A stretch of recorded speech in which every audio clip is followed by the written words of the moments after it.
মহিলা দলের সাধারণ সম্পাদক।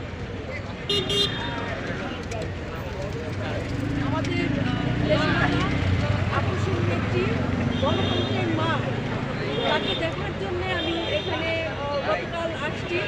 আমি রাত 1টা পর্যন্ত এই এভারকেয়ার হসপিটালে আমি ঢুকেছি শুধু আমার মায়ের দেখা পাওয়ার জন্য।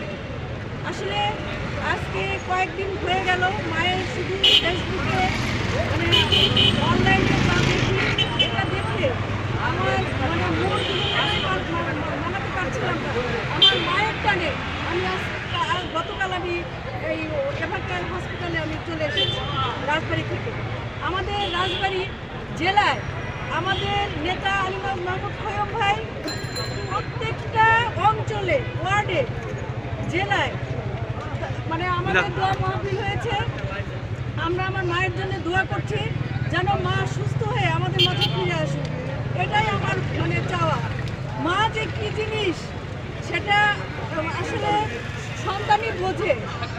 আমাদের তারেক রহমান বিদেশে আছেন, মায়ের কাছে আসতে পারছেন না, একটু কত কষ্টের, এটা আসলে বোঝানো সম্ভব না। কারণ মা তো মাই, যে মাই হোক, মায়ের কাছে সন্তানের মানে যে আকুতি এটা চিরদিনই থাকবে, আজও আছে আর কি।